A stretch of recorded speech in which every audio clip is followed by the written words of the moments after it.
Ceratosaurus is a theropod that lived in the late Jurassic. The type species lived in North America in what is known as the Morrison Formation. It's a medium-sized theropod, and it looked relatively small compared to the other heavy hitters of that area, that being Allosaurus and Torvosaurus.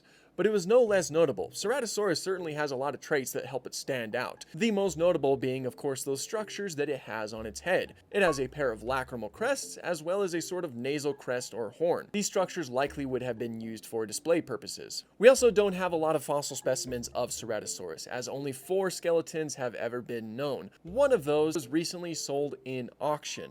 I'm sure you guys have heard about this, as many people have talked about it, but it is an incredibly well-complete Ceratosaurus specimen that's also a juvenile, which is huge. Young animals are rarely ever found, and that's because it's difficult for juvenile animals to fossilize on account of their fossils being a lot more fragile than the adults. So not only is this one of 4 Ceratosaurus specimens to ever be found, it's also the only juvenile skeleton that we have. It was sold for around $26 to $30 million, which is a huge price tag, and I'm hoping that we get the chance to study it so we can learn a little bit more about the ontogeny of Ceratosaurus, because that would offer a ton of insight about the animal overall.